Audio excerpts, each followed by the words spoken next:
যে খবরে নজর রাখবো, পশ্চিমবঙ্গ সীমান্তে বিশেষ ড্রোন নামালো বাংলাদেশ এবং যে ড্রোনটি তৈরি হয়েছে তুরস্কে, বিশেষভাবে তৈরি হয়েছে সেই ড্রোন, এমনটাই জানা যাচ্ছে। বাংলাদেশে উদ্ভূত পরিস্থিতিতে এবার পশ্চিমবঙ্গ সীমানায় ড্রোন নামালো বাংলাদেশ। যেমনটা জানা যাচ্ছে যে এই ড্রোন বিশেষভাবে বিশেষ প্রযুক্তিতে তুরস্কে তৈরি হয়েছে। পশ্চিমবঙ্গ সীমানায় বিশেষ ড্রোন নামালো বাংলাদেশ কর্তৃপক্ষ। গত কয়েকদিন ধরে বাংলাদেশে যেভাবে এই পরিস্থিতি তৈরি হয়েছে এবং একের পর এক প্রতিবাদ বিক্ষোভের আজ এ রাজ্যেও পড়েছে।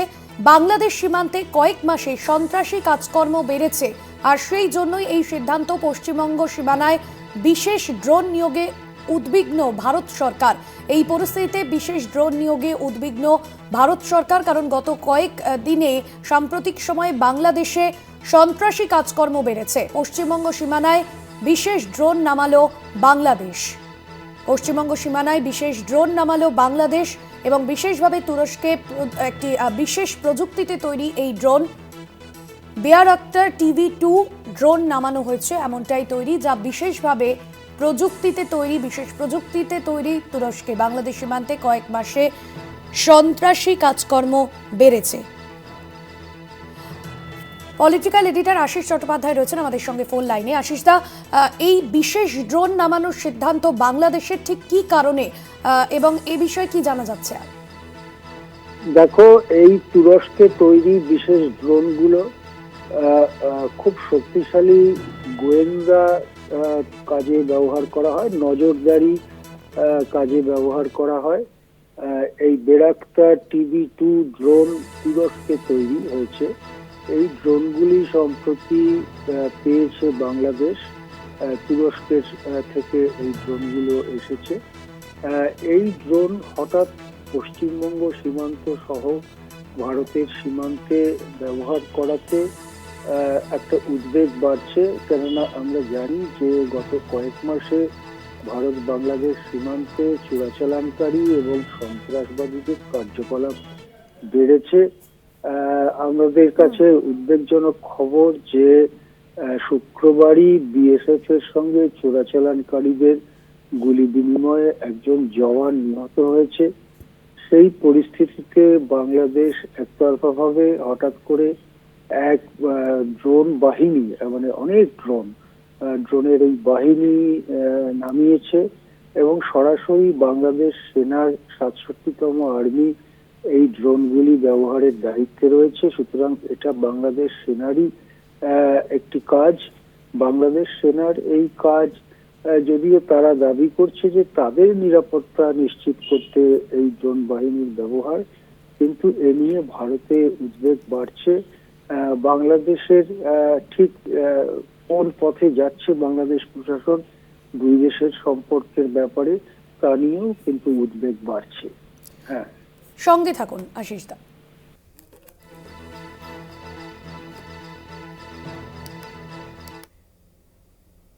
সোমবার ঢাকা যাচ্ছেন ভারতের বিদেশ সচিব বিক্রম মিস্ত্রি। বিশেষ আলাপ আলোচনার জন্য ঢাকা যাচ্ছেন বিদেশ সচিব। আশিস দা রয়েছেন আমাদের সঙ্গে। আশিস দা, ঠিক কি কারণে বিদেশ সচিবের এই সফর, কি জানা যাচ্ছে? দেখো, এর আগেই ভারত সরকারের পক্ষ থেকে স্পষ্ট অবস্থান নেওয়া হয়েছিল যে বাংলাদেশে সংখ্যালঘুদের ওপরে একতরফা আক্রমণ চলছে। হত্যা, হামলা, আগুন লাগানো, বাড়ি ঘর সম্পত্তি নষ্ট, ব্যবসা ভেঙে দেওয়া, নষ্ট করা, এই সমস্ত হামলা আক্রমণের অভিযোগ উঠেছে এবং ভারত সরকারও সে ব্যাপারে নিজেদের অবস্থান স্পষ্ট করেছে যে হ্যাঁ, হামলা চলছে। একটি লিখিত প্রশ্নের জবাবে, লিখিত উত্তরে ভারতের বিদেশমন্ত্রী সংসদে 31 অক্টোবর জানিয়েছিলেন হিন্দুদের উপরে এই অত্যাচারে ভারত সরকার অত্যন্ত উদ্বিগ্ন। এরপরে জল আরো গড়িয়েছে। আমরা দেখেছি যে চিন্ময় দাস, একজন হিন্দু সন্ন্যাসী, তার গ্রেপ্তারি এবং তার হয়ে যে আইনজীবীরা আদালতে দাঁড়াতে চাইছিলেন তাদের উপরে হামলা, আক্রমণ এবং এমন একটা অবস্থা তৈরি করা হয়েছে যে তার হয়ে কেউই, কোনো আইনজীবী দাঁড়াতে পারছেন না এবং তাকে কোনো বিচার ছাড়াই আরো 1 মাস কারান্তরালে থাকতে হচ্ছে। এইরকম পরিস্থিতি তৈরি হয়েছে। এটা নিয়েও একটা উদ্বেগ উত্তেজনা বাড়ছে। এই পরিস্থিতিতে আমরা দেখলাম যে আগরতলা এবং কলকাতা উপ হাই কমিশনের শীর্ষ অফিসারদের ঢাকা ডেকে নিয়ে গেছে, তারা ঢাকা চলে গিয়েছেন এবং তাদের কাছ থেকে ভারতের পরিস্থিতি নিশ্চয়ই জানতে চাইবেন ঢাকার কর্তৃপক্ষ। এই প্রেক্ষিতেই বিক্রম মিশ্রি সোমবার গিয়ে পৌঁছেছেন ঢাকায়। এই সফরকে অত্যন্ত গুরুত্বপূর্ণ বলেই বর্ণনা করা হচ্ছে, কেননা বিদেশ সচিব পর্যায়ের বৈঠক অত্যন্ত গুরুত্বপূর্ণ। এর পরে এর ওপরের ধাপটাই হচ্ছে বিদেশ মন্ত্রীদের মধ্যে বৈঠক। সেই বৈঠক হওয়ার যদি কোনো সম্ভাবনা থাকে তাহলে তারই ভিত্তি স্থাপন করতে বিদেশ সচিব পর্যায়ের বৈঠক হয়। সুতরাং বিক্রম মিশ্রি নিশ্চয়ই ভারতের উদ্বেগ, ভারতের যে অবস্থান বা ভারতের কাছে যে সমস্ত অভিযোগ এসে পৌঁছচ্ছে সে সম্পর্কে সুনির্দিষ্ট তথ্য দেবেন।